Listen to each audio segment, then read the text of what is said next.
Hi friends, welcome back to our channel. நாம் இன்னைக்கு பார்க்க போகிற ரெசிபி ஒரு தேங்காய் துவையல். அதாவது நம்ம ஒரு மாதம் வரைக்கும் இது கெடாமல் இருக்கும். ஃப்ரிட்ஜில் வச்சா வெளியே வச்சா ஒரு 4-5 நாளாவது இப்படி கெடாமல் இருக்கும்.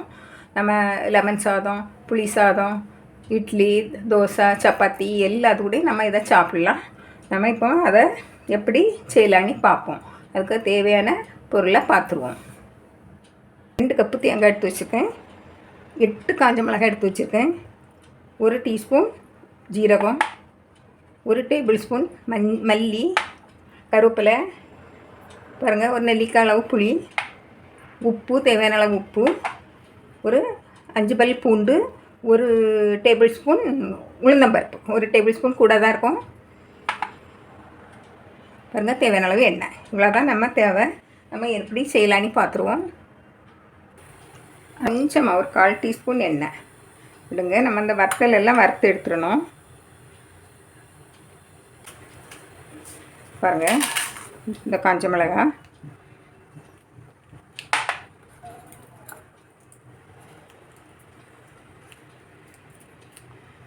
பாருங்கள், இந்த உளுந்தம்பருப்பு, இந்த ரெண்டையும் போட்டு நல்லா முதல்ல இந்த உளுந்தம்பருப்பு நல்லா சிவந்து வரணும்.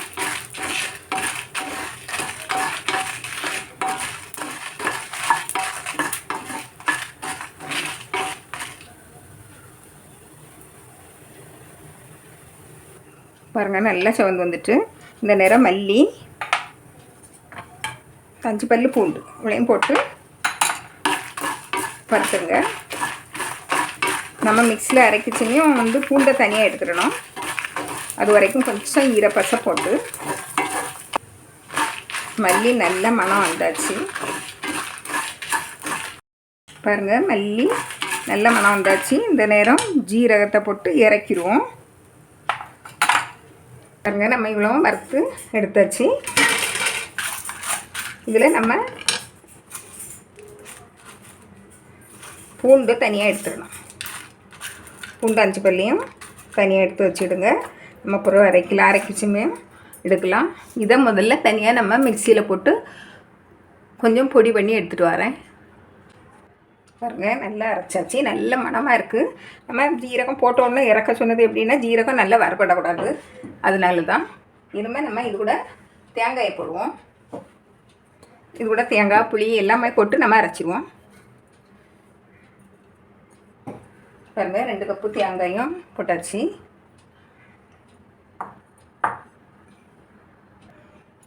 பாருங்கள், இது கூட புளி,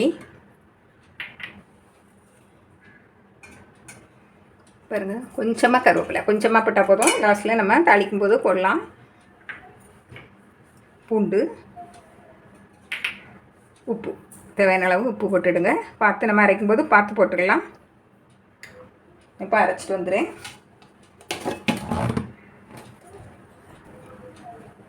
பாருங்கள், இப்படி கட்டியாட்டு தண்ணி விடாமல் தான் அரைச்சிருக்கேன். பாருங்கள், இப்படி இருக்கணும். தண்ணி விடாமல் அரைக்கணும். அப்படின்னா தான் ஒரு வாரம் ஆனாலும் கெடாமல் இருக்கும். இது கட்டுச்சோறு, லெமன் சாதம், இட்லிக்கு தொட்டுக்கிட நல்லாயிருக்கும். பாருங்கள், எப்படி இருக்கும். அடியில் உள்ளது நல்லா அடிபட்டுருக்கு. நம்ம இதில் இப்படி தான் இருக்கும். இது வெளியில் வச்சாலே ஒரு வாரம் இருக்கும். நம்ம இப்போ செய்யக்கூடியது. இப்போ நம்ம இதை என்ன செய்யலாம், நீங்களும் கூடிய மட்டும் தண்ணி விடாமல் அரைங்க, நல்லா அரைப்படும். நம்ம இனிமேல் என்ன செய்யணும்னு பார்ப்போம். கடாய் அடுப்பில் வச்சாச்சு. பாருங்கள், கொஞ்சமாக எண்ணெய் விடுங்க. 1 டேபிள் ஸ்பூன் எண்ணெய் விடுங்க. கடுகு ஒன்றும் போட வேண்டாம்.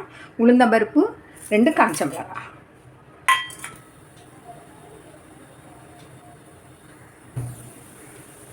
உளுந்தம்பருப்பு நல்லா சிவந்து வரட்டு.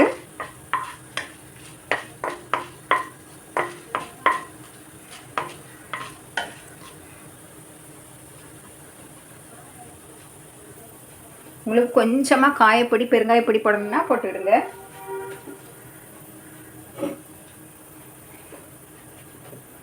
பாருங்கள், நல்லா சிவந்து வந்துச்சு. இப்போ நல்லா ஃப்ரெஷ் கருவேப்பிலையே நம்ம நல்லா பாருங்கள், கருவேப்பிலையே உருவி நிறைய போடணும். அடுப்பை குறைச்சி வச்சுருங்க.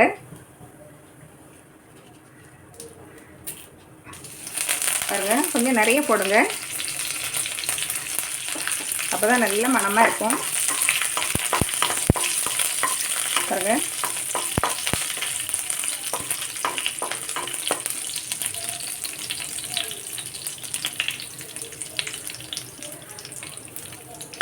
பாருங்கள் கருவேப்பிலை நல்லா பொரியணும்.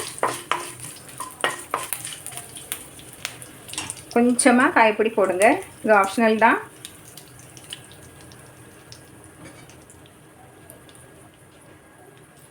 நல்லா செவந்து வந்துட்டு பாருங்கள். இனிமேல் நம்ம அரைச்சி வச்சதை இதில் போட்டு அடுப்பை சிம்மில் போட்டுருங்க. அடியில் பிடிச்சிடக்கூடாது, பிடிக்காது எண்ணெய் இருக்கிறதுனால. பாருங்கள் எல்லாம் தட்டிடுவோம். பாருங்கள் எல்லாம் தட்டியாச்சு, துண்டு துண்டாக தான் இருக்கும். இதை நம்ம மீடியம் ஃப்ளேமில் வச்சு வறுத்துக்கிட்டே இருக்கணும். பாருங்கள் எவ்வளோ கலராக அழகாக இருக்குது துவையல்.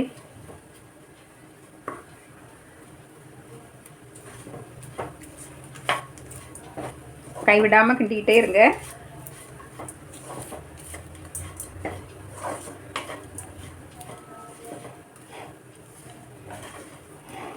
இது லெமன் சாதம், புளி சாதத்தோடலாம் ரொம்ப டேஸ்ட்டாக இருக்கும்.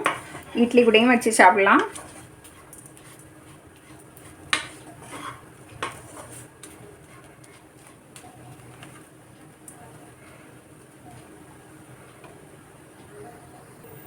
பாருங்கள் 2 நிமிஷத்துலேயே இப்படி கொஞ்சம் உதிர்ந்து வந்துச்சு.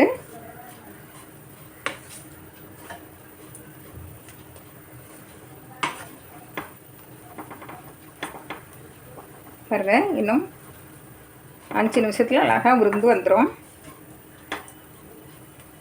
நல்ல மணமாக இருக்குது. நீங்கள் தேங்காய் எண்ணெய் யூஸ் பண்ணுங்கள், நான் தேங்காய் எண்ணெய் தான் யூஸ் பண்ணியிருக்கேன். பாருங்கள் நல்லா கொஞ்சம் உதிர்ந்து வருது. இது நான் போட்ட புளி காரம் எல்லாமே கரெக்டாக இருக்குது.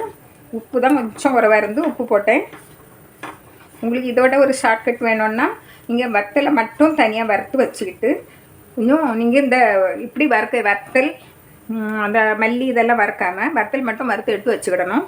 அதுங்கிறது நம்ம துவையில் அரைப்போம் இல்லையா, அதே போல் அரைச்சிக்கிட்டு கடைசியில் நம்ம இப்போ இதில் கிண்டுற நேரத்தில் கொஞ்சம் இட்லி பொடி நம்ம வீட்டில் அரைச்சோம் இல்லை, அந்த இட்லி மிளகாய் பொடியை ஒரு 2 ஸ்பூன் போட்டு இதில் கலந்துடணும். அப்போ உங்களுக்கு ரொம்ப ஈஸியாக முடிஞ்சிடும். மல்லிப்பொடி போட்டால் கொஞ்சம் நல்ல மணமாக இருக்கும்.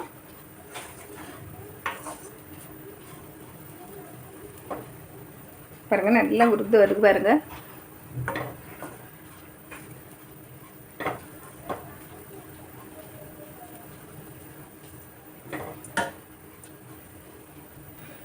உங்களுக்கு இந்த ஸ்டேஜில் நம்ம எடுத்துக்கலாம். இது வந்து இப்படி நம்ம வறுத்து இப்படி இந்த பக்குவத்தில் இப்படி வறுத்து வச்சா நம்மளுக்கு ஒரு 4 நாள் வரைக்கும் கெடாமல் இருக்கும்.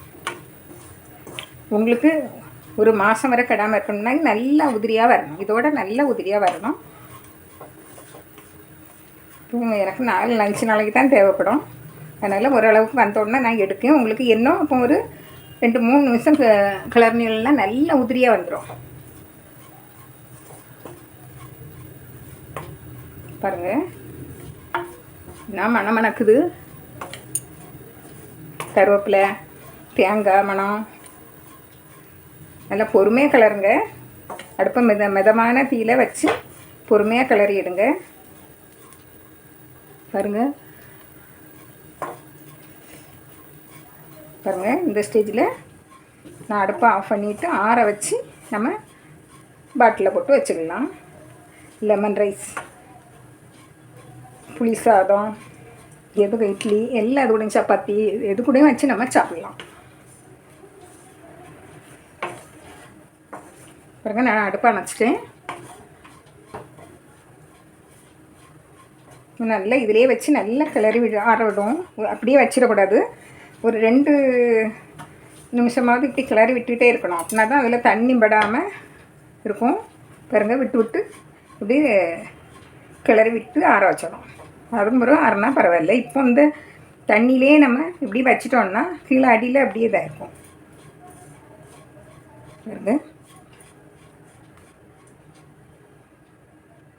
பாருங்கள் நான் அதிலே வச்சு 1 நிமிஷம் கிளறி விட்டுட்டேன். பாருங்கள் நல்லா உதிர்ந்துச்சு. நல்லா ஆற வச்சு நீங்கள் பாட்டிலில் போட்டு வச்சுடுங்க.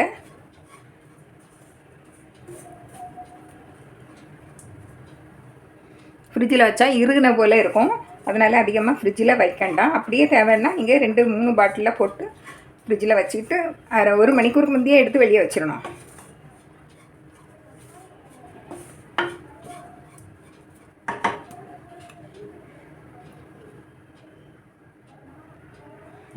பாருங்கள் இப்படி உதிரி உதிரியாக வந்துட்டு அடுப்பு அணைச்ச பிறகு நான் 2 நிமிஷம் இப்படி கிளறி விட்டேன். உதிரி உதிரியாக வந்துட்டு என்ன நல்லா ஆறின பிறகு அதை போட்டு இறக்கி வச்சுக்குவோம்.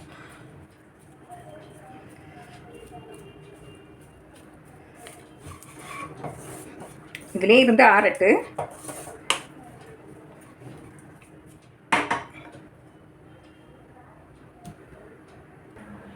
பாருங்கள் நான் ஒரு பிளேட்டில் போட்டு ஆற வச்சுருக்கேன். நீங்களும் நல்லா ஆறின பிறகு இடையிடையே கிண்டி இப்படி விட்டுடுங்க. நல்லா ஆறின பிறகு எடுத்து நம்ம ஸ்டோர் பண்ணி வைக்கலாம். பாருங்கள் நல்ல மணமாக இருக்குது. நீங்களும் செய்து பாருங்கள். பிடிச்சிருந்தால் லைக் பண்ணுங்கள், ஷேர் பண்ணுங்கள், கமெண்ட்ஸ் பண்ணுங்கள். மறக்காமல் சப்ஸ்கிரைப் பண்ணுங்கள். தேங்க்யூ.